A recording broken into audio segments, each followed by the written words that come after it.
आज the John एंकरबर्ग show में कई महिलाएं ऐसे हार पहनती हैं जिसमें एक सुंदर सोने का क्रूस दिखता है। कभी कभी पुरुष अपने सूट पर एक छोटा सा क्रूस लटका कर पहनते हैं, लेकिन मैं अचंभित रह जाता हूं कि क्या लोग वास्तव में समझते हैं कि क्रूस का क्या मतलब होता है। आज के हमारे अतिथि हैं डॉक्टर अरविंद लुत्ज़र, जो लिखते हैं यीशु के क्रूस के नीचे खड़े होकर उसे मरते हुए देखना और उस उद्देश्य के लिए गवाह बनना जिसके लिए परमेश्वर ने संसार की निर्मित की। आगे वो कहते हैं, यदि आप समझते हैं कि यीशु क्रूस पर क्यों मरा, तो आप देखेंगे कि परमेश्वर के प्रेम और न्याय का मिलाप कैसे होता है। आप पाप के बोझ और उद्धार के सामर्थ को जान जाएंगे।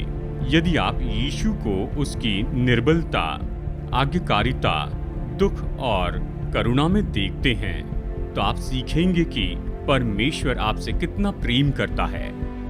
क्रूस एक गहरा आश्चर्य है। उसकी महानता को समय भी नियंत्रित नहीं कर सकता। कोई भी हृदय इसका बोझ सहन नहीं कर सकता, और फिर भी ये हर एक चीज का केंद्र स्थान होता है। इसे पार नहीं किया जा सकता। जितना बेहतर हम समझेंगे कि क्रूस का मसीह के लिए क्या मतलब था, उतना ही बेहतर हम समझेंगे कि इसका हमारे लिए क्या मतलब होता है। इसे समझाने के लिए लेखक और धर्मशास्त्री डॉक्टर एडविन लुत्ज़र क्रूस से यीशु के कहे अंतिम वचनों का परीक्षण करके यीशु के हृदय में प्रवेश करेंगे। आज आप जो सीखते हैं वो आपका जीवन हमेशा के लिए बदल देगा। हम आपको जॉन एंकरबर्ग शो के इस विशेष एपिसोड में जुड़ने को आमंत्रित करते हैं। प्रोग्राम में स्वागत है। मैं हूं जॉन एंकरबर्ग, और जैसे आपने सुना है कि मेरे मेहमान हैं डॉक्टर अरविंद लुत्ज़र। मैं बहुत खुश हूं कि आज आप यहां आए हैं। और एक आदमी बुरी तरह से घायल हो गया, लेकिन उनके 2 या 3 मित्र थे और वो भी घायल थे। और हालांकि वो तो इतनी मुश्किल परिस्थिति में था, वो रेंगते हुए उनके पास गया, उन्हें स्लेज पर रखा और उन्हें खींच कर ले गया उनके पास, जो उनकी देखभाल कर सके और उनकी मदद कर सके। और फिर वो मर गया। उसने करुणा दिखाई। जिस प्रभु यीशु मसीह के बारे में आज हम बात करना चाहते हैं, वो तो ऐसे व्यक्ति हैं जिसे आप जानना चाहेंगे, क्योंकि वो तो एक करुणामय परमेश्वर हैं, यहाँ तक कि पीड़ा में भी।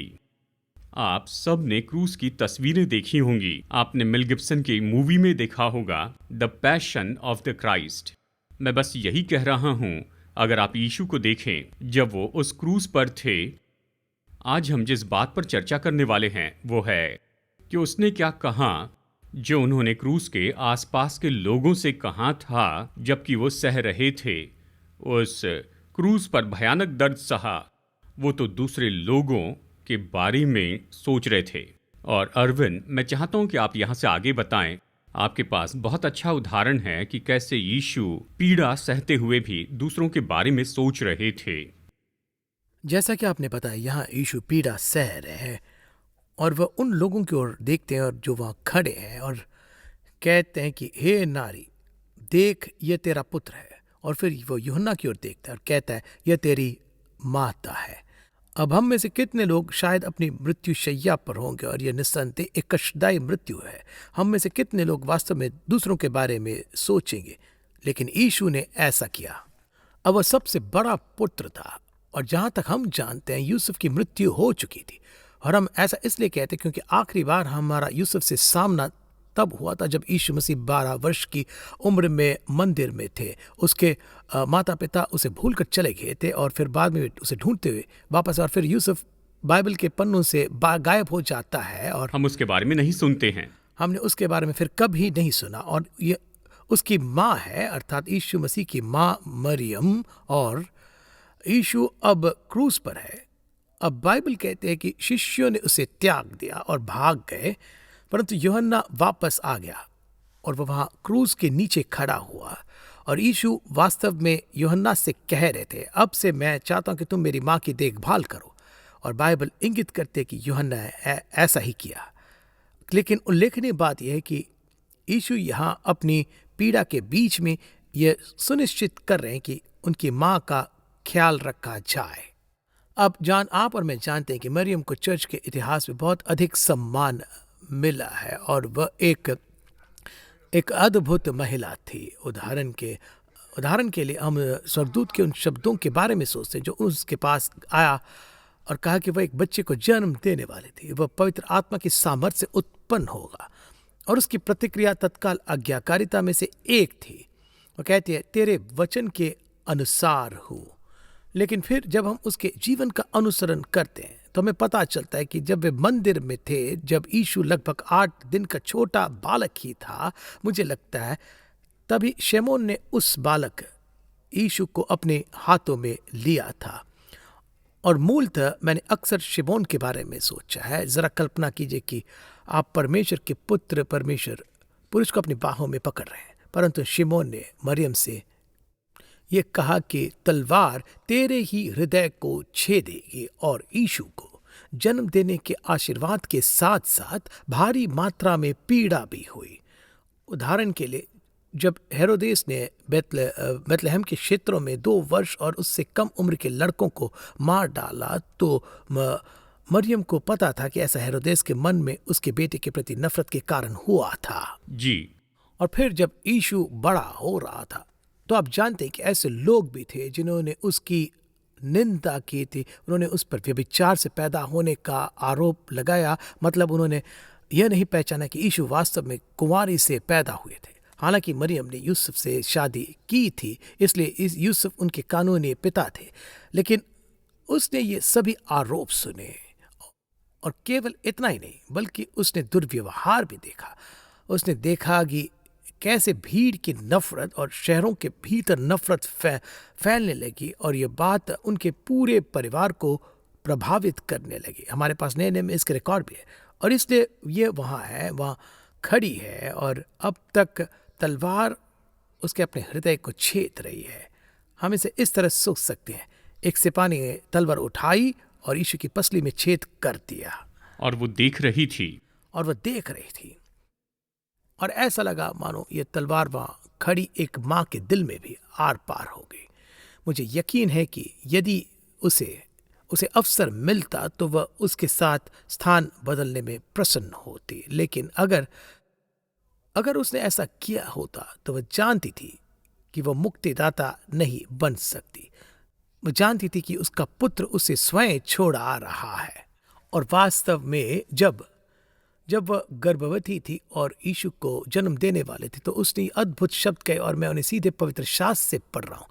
मेरा प्राण अपने प्रभु की बड़ाई करता है और मेरी आत्मा मेरे उद्धारकर्ता परमेश्वर में आनंदित हुई। वह जानती थी कि उसे खुद उद्धार की जरूरत है। वह जानती थी कि उद्धार का जो काम क्रूस पर उसके बेटे के द्वारा किया जा रहा है वह उसके लिए भी है। और आप जानते हैं, वह शायद अधिकारियों के पास जा सकती थी और दावा कर सकती थी कि वह पागलपन से जूझ रहा था। हो सकता है कि कोई रास्ता हो जिससे वो उसे क्रूस से नीचे उतार सके, पर उसने ऐसा नहीं किया क्योंकि वह जानते थे कि यीशु को उद्धार के उस कार्य को मानव जाति के लिए पूरा करना होगा, इसलिए क्रूस के नीचे खड़ी। अब जब मैं मरियम और यीशु के साथ उसके रिश्ते के बारे में बात कर रहा हूं तो क्या यह दिलचस्प नहीं है जॉन कि यीशु ने कभी भी मरियम को मां के रूप में संदर्भित नहीं किया। वह हमेशा उसे हे नारी कहकर संबोधित करता रहा। गलील के काना में वो कहता है, हे नारी, मुझे तुझसे क्या काम है, मेरा समय अभी तक नहीं आया। और यहाँ क्रूज पर भी आप देखेंगे कि हे नारी, देख ये तेरा पुत्र है। इसका कारण यह है कि यीशु अपने और अपनी मां के बीच एक दूरी बनाए रखना चाहते थे। वह जानता था कि यह वह जहाज थी जिसका उपयोग परमेश्वर ने इसे दुनिया में लाने के लिए किया था। इतिहास में उसका बहुत विशेष स्थान होगा, लेकिन साथ ही वह स्वर्गीय पुत्र था और इसलिए उसने कभी मां शब्द का प्रयोग नहीं किया। अब मानवीय दृष्टि से वह उसकी मां थी, लेकिन उसने हमेशा उसे हे नारी कहा। जहां तक हम जानते हैं, उसने कभी भी उसे अपनी मां के रूप में संदर्भित नहीं किया, क्योंकि उसे भी उद्धार की बिल्कुल आवश्यकता थी। और यहीं जब वो क्रूस पर थे तो उन्होंने इन्हीं शब्दों का उपयोग किया। हाँ, उन्होंने उन्हीं शब्दों का प्रयोग किया जब उन्होंने कहा, हे नारी, देख यह तेरा पुत्र। लेकिन इससे यह भी पता चलता है कि यीशु कितने दयालु थे, क्योंकि हालांकि वो परमेश्वर थे, वो क्रूस पर से नीचे आ सकते थे, वो तो 10,000 स्वर्गदूतों को बुला सकते थे। उसने कहा, मुझे पृथ्वी और स्वर्ग का सारा अधिकार दिया गया है। वो उस क्रूस पर रुका रहा और जब वो पीड़ित था तो कहीं पर उसने नीचे देखा और मरियम को पाया। वो सब महसूस किया जो वो महसूस कर रही थी। उसने महसूस किया कि वो कितनी दुखी हो गई है, और अपने इस असहनीय दर्द में भी वो तो इन शब्दों में कहते हैं, हे नारी, देख तेरा पुत्र है। हाँ, वह उसका ख्याल रख रहा था और वो उसके बारे में सोच रहा था कि, और इसमें कोई संदेह नहीं कि वह उसके लिए बहुत आभारी था। और ज़रा कल्पना कीजिए, जब यह उसे देखते, जब एक छोटा बालक ही था जिस माथे को वो अक्सर चूमती थी, उस माथे पर अब कांटों का ताज था।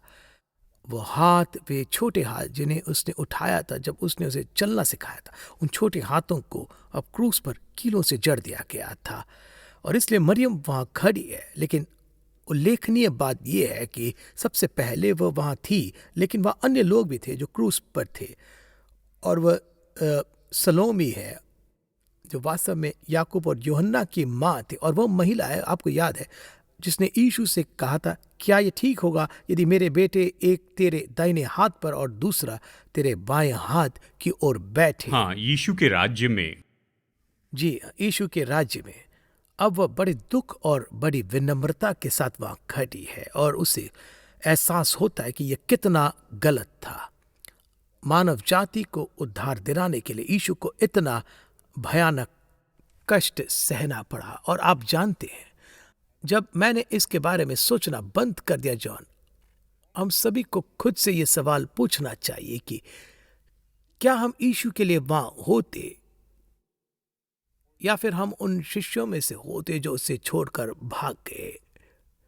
क्या हम उसके साथ इस तरह से पहचाने जाने को तैयार रहते हैं कि हम किसी ऐसे व्यक्ति के साथ दोस्ती करने के जोखिम के बावजूद वहां खड़े रह सकें जिसे क्रूस पर चढ़ाया जा रहा और कई अपराधों का आरोप लगाया गया है जिनमें से कोई भी उसने नहीं किया? और आप जानते हैं, ऐसा कहा जाता है कि आपको और मुझे उसकी माँ की देखभाल करने का सौभाग्य अपराध था। मैं पवित्र शास्त्र का एक अंश पढ़ने जा रहा हूँ जो मरकुस की पुस्तक से हमने लिया है जी।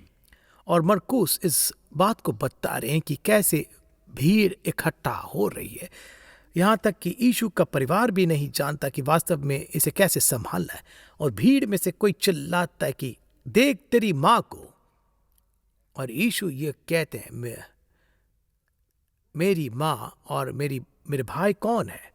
और जो लोग उसके चारों ओर बैठे थे उन पर दृष्टि करके उसने कहा, यहाँ मेरी माँ और मेरे भाई है, क्योंकि जो कोई परमेश्वर की इच्छा पर चलता है वही मेरा भाई, मेरा बहन और मेरे माता है। क्या ही अद्भुत कथन है कि हमें मरियम के साथ प्रतीकात्मक रूप से बोलते हुए क्रूस के नीचे खड़े होने का अवसर मिला। हमें परमेश्वर के लोगों की सेवा करने का सौभाग्य प्राप्त। और मुझे लगता है कि क्रूस पर ही परमेश्वर हमें एक कार्यभार देते हैं, ऐसा कहे तो। और जैसा ही उन्होंने यूहन्ना को अपनी माँ की देखभाल करने का कार्यभार दिया, मुझे यह सोचना अच्छा लगता है कि क्रूस के नीचे हम सभी को वहां जाने के बाद एक कार्यभार सौंपा गया है। जी, पूरे संसार में आपने जो कहा उसे लागू किया जा सकता है, क्योंकि हम सिर्फ उन लोगों के बारे में नहीं कह रहे हैं जो कि हमारे जैसे हैं। हम उन लोगों के बारे में कह रहे हैं जिनके पास वास्तविक समस्याएं हैं और उन्हें अपने समाज में अत्यधिक पसंदीदा लोगों के रूप में नहीं देखा जाता है। मसीह लोगों को पूरे इतिहास में इस तरह जाना जाता है कि वो देखभाल करते हैं दुर्भाग्यों की, बीमारों की, ऐसे लोगों की देखभाल करते हैं जो रोगों से परेशान हैं। यहाँ तक कि ऐसे लोग जिन्हें कोई दफनाना नहीं चाहता था, क्योंकि जिस कारण वो लोग मरे उसके करीब भी वो जाना नहीं चाहते। लेकिन मसीह लोगों ने ऐसे लोगों के लिए देखभाल और करुणा दिखाई है। और गैर मसीह लोग उन्हें देखते हैं जो बाधित शवों को दफनाते या उन्हें नहलाते हैं उनके मरने पर, या उनके बच्चों की देखभाल करते हैं। जब उनके पास भोजन नहीं तो उन्हें भोजन देते हैं। और गैर मसीह लोग इसे देखते हैं और वो कहते हैं कि इन लोगों में कुछ न कुछ तो अलग है। मैं सोचता हूँ प्रभु चाहते हैं कि आज मसीही लोग तो लोगों के लिए ऐसे काम करते जाएं जिन्हें आज कोई छूना नहीं चाहता हो, जिनके पास कोई जाना नहीं चाहता हो। तो जो गैर मसीह लोग देख रहे हैं वे कहते हैं कि ये तो बिल्कुल अलग हैं, बाकी सब लोगों से अलग हैं। जॉन, आप निश्चित रूप से इंग्लैंड में चार्ल्स हेडन स्पर्जन के नाम से 19वीं सदी के उपदेश के बारे में जानते होंगे। जरूर। ये एक बहुत प्रसिद्ध उपदेशक थे और कोई सड़क के कोने पर उसके पास आया और कहा कि वह एक नास्तिक है। और स्पर्जन ने उससे एक सवाल पूछा। उन्होंने कहा, मैं चाहता हूं कि आप मुझे बताएं कि लंदन में कितने अनाथालय नास्तिकों द्वारा शुरू किए गए थे। और इससे यह बहस बहुत जल्दी खत्म हो गई क्योंकि उत्तर था कुछ नहीं। लेकिन पूरे लंदन में ऐसे कई अनाथालय थे जो ईसाइयों द्वारा शुरू किए गए थे। और हमें जो करना चाहिए वह ये समझना है कि हमें उद्धार पाने के लिए सबसे पहले उद्धार प्राप्त करने के लिए मसीह के क्रूस पर आना चाहिए। लेकिन फिर हमें खुद से पूछना होगा, हम यीशु मसीह की सेवा कैसे कर सकते हैं। और निस्संदेह हम दूसरों की सेवा करके अपना सर्वोत्तम कार्य करते। और हम मानते हैं कि यीशु मसीह ने कहा था कि यदि तुम मेरे इन छोटे से छोटे भाइयों के साथ भी ऐसा करोगे तो तुमने मेरे लिए ये किया है। इसलिए हमें ये पहचानने की जरूरत है कि क्रूस के नीचे हम दो कारणों से आते हैं, एक छुटकारा पाने के लिए और दूसरा दूसरों की मदद करने का हमारा कार्यभार प्राप्त करने के लिए। जी, वैसे क्रूस के नीचे मरियम मगदलिनी भी थी। यह कैसी घटना है। यहाँ एक महिला जिसके साथ स्पष्ट रूप से पुरुषों द्वारा दुर्व्यवहार किया गया था, वो एक ऐसी महिला थी जिसमें शैतानी आत्माएं थी। और यीशु वास्तव में पहला आदमी था जिससे उसका सामना हुआ, जिसने उसके साथ तरस, प्यार और सावधानी से व्यवहार किया। और इतना ही नहीं, उसने उसमें से दुष्ट आत्माओं को भी निकाल दिया और पहली बार उसे साफ महसूस हो। और मैं आज ये सोचने से खुद को रोक नहीं पा रहा हूँ कि ऐसे लोग हैं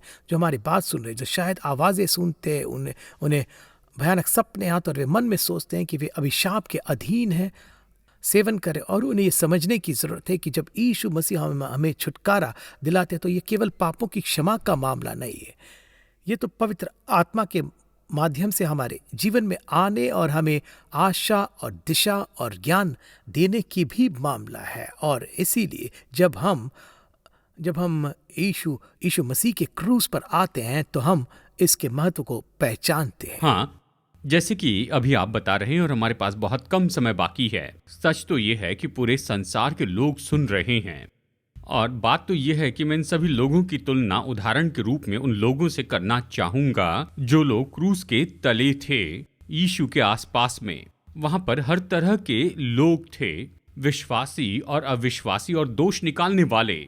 ऐसे लोग जो यीशु पर पथरवा करना चाहते थे और ऐसे भी लोग जो चोर के जैसे यीशु पर विश्वास करना चाहते थे। वहां पर सिपाही थे जिन्होंने यीशु के कपड़ों के लिए जुआ खेला, उसके वस्त्र के लिए। आज ऐसे कुछ लोग हैं जो दूसरे काम करने में बहुत व्यस्त हैं। यीशु तो वहीं पर थे, उनके लिए मर रहे थे, पापों का दाम चुका रहे थे और उनके लिए संभव बना रहे थे कि हमेशा के लिए स्वर्ग में जा सके। पर वो जुए में बहुत व्यस्त थे, बाकी कामों में भी। यहाँ आप इन दोनों तरह के लोगों को बताइए। कुछ लोग यीशु की ओर ध्यान दे रहे थे और फिर कुछ लोग बस उसके बारे में जानते थे पर अपना काम कर रहे थे। जॉन, मुझे कहना होगा कि सबसे बुरी चीज़ जो कोई व्यक्ति कर सकता है वो है कि अपने स्वयं के उद्धार का खंडन करना। क्योंकि आप और मैं शाश्वत प्राणियों के रूप में बनाए गए थे और हम अनंत काल तक एक ही स्थान पर रहेंगे, या तो महान महिमा की स्थिति में स्वर्ग में, या उस बड़े अंधकार और भयानक न्याय की स्थिति में। और ये सब यीशु मसीह से संबंधित है। उसके साथ हमारा रिश्ता बिल्कुल तय करता है कि हमें कहाँ जाना है। और लोगों को यह पहचानने की ज़रूरत है कि ऐसा सिर्फ इसलिए नहीं है कि यीशु एक शिक्षक थे, बल्कि यह कि वह एक मुक्तिदाता है। वह तो धर्मी होकर अधर्मियों के लिए मर गया। हम कह सकते हैं कि वह अधर्मियों के लिए एक धर्मी व्यक्ति के रूप में मरा। और इसीलिए उद्धार इतना शक्तिशाली है। और आज सुनने वाले सबसे निराश व्यक्ति को आशा क्यों मिल सकती है? क्योंकि यीशु आज हर किसी से कहते हैं कि हे सब परिश्रम करने वालों और बोझ से दबे हुए लोगों, मेरे पास आओ और मैं तुम्हें विश्राम दूंगा। और मैं आज हर किसी से कहता हूं कि उन्हें आराम और विश्राम पाने के लिए यीशु मसीह की ओर मुड़ना चाहिए। मैं उन सभी से बात करना चाहता हूं जो आज सुन रहे और आप जो ये देख रहे हैं। मैं आपसे अपने दिल की बात करना चाहता हूं। मैं मदद नहीं कर सकता, लेकिन सोच सकता हूं कि आप में से कुछ लोग जो शायद अपने दिल में कड़वाहट के कारण यीशु मसीह से दूर हो गए हैं, मुझे एक एक महिला की कहानी अच्छी तरह से याद है। वह एक प्रसिद्ध महिला थी जिसने कहा था कि जब वह छोटी थी तो वह चर्च जाया करती थी और उसने पवित्र शास्त्र के कुछ वचन याद कर लिए और वह उन्हें पादरी के बेटे की तुलना में बहुत बेहतर ढंग से उद्धृत करने में सक्षम थी, लेकिन पादरी के बेटे ने फिर भी पुरस्कार जीता। उसने कहा इसके परिणाम स्वरूप वह फिर कभी चर्च में नहीं गई, कभी नहीं। मैं चाहता हूं कि आप मेरे साथ सोचिए कि इसका मतलब क्या है। इस तथ्य के बारे में सोचिए कि उसने मसीह के बारे में जानने का अवसर गंवा दिया। जहां तक हम जानते हैं वह मसीह पे विश्वास किए बिना जी रही थी और तब से वह मर गई है। मसीह के बिना मर रही है। बदले में उसे क्या मिला? और बदले में उसने अपने अंधकार को बरकरार रखने, अपनी कड़वाहट और ईसाई धर्म और चर्च के खिलाफ अपने गुस्से को बरकरार रखने का विशेषाधिकार मिला। क्या आज आपकी भी यही कहानी है? आपके अतीत में जो कुछ हुआ है उसके कारण आपने ईसाई धर्म को अस्वीकार कर दिया, आपने चर्च को अस्वीकार कर दिया। आप में से कुछ लोगों को शायद पहले कभी यीशु मसीह से परिचित नहीं कराया गया है और यही कारण है कि हम आपको ये समझने में मदद करने के लिए हर संभव प्रयास करें कि वह अपनी दुर्दशा में आप जैसे लोगों के लिए मर गया। तो मुझे वह कहानी बहुत पसंद है जो मैंने कुछ समय पहले एक लड़के के बारे में सुना था। एक छोटा लड़का जो वास्तव में एक शहर में खो गया था। वह ठीक से नहीं जानता था कि वह कहाँ रहता है, अपना पता याद नहीं था। तो एक पुलिसकर्मी ने उससे पूछा कि वह किसके पास रहता है और उसके कहा कि ठीक है, मैं एक बड़े चर्च के पास रहता हूँ। और पुलिसकर्मी ने उससे पूछा कौन सा चर्च? और उन्होंने कहा कि ये बड़े क्रॉस वाला चर्च है। और तब पुलिसकर्मी को पता चला कि वह किस चर्च का जिक्र कर रहा है। और लड़के ने कहा कि यदि आप मुझे क्रूज पर ले जाएंगे तो मैं अपने घर का रास्ता ढूंढ लूँगा। पैसे के माध्यम से, प्रसिद्धि के माध्यम से, प्रतिशोध के माध्यम से अपना घर खोजने की कोशिश की। आपने उस संतुष्टि को पाने की कोशिश की कि जिसकी आप तलाश कर रहे हैं, पर आप अपराध बोध से ग्रस्त है, अनिश्चितता से ग्रस्त है और आज आप उस एकमात्र व्यक्ति से दूर हो रहे जो आपको बचाने में सक्षम है। मैं बता सकता हूं कि यीशु ही वह है जो आपको घर तक ले आएंगे। उनके इन शब्दों को सुनिए, मार्ग, सत्य और जीवन मैं ही हूं, मेरे बिना कोई पिता के पास नहीं पहुंच सकता।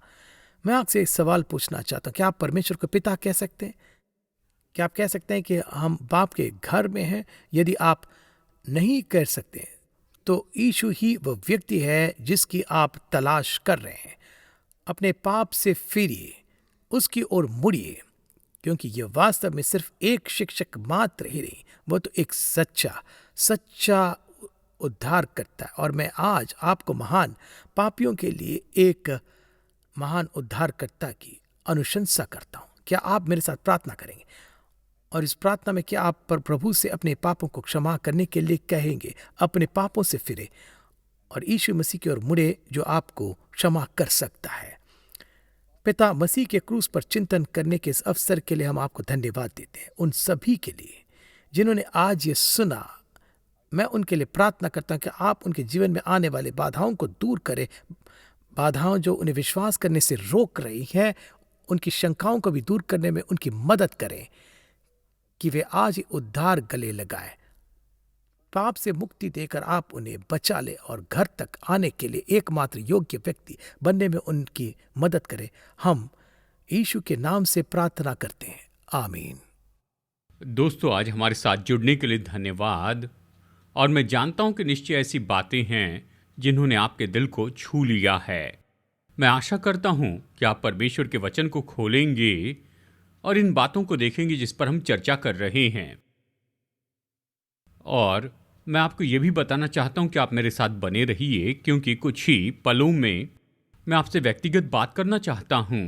और साथ ही मैं बताना चाहता हूं कि अगले हफ्ते अरविंद किस बारे में बात करना चाहते हैं जिसे आप चूकना नहीं चाहेंगे। लेकिन मैं ये कहना चाहता हूं कि आज हमारे साथ जुड़ने के लिए धन्यवाद। बस कुछ ही पलों में मैं आपसे व्यक्तिगत बात करूंगा। बने रहिए, जॉन जल्द लौटेंगे।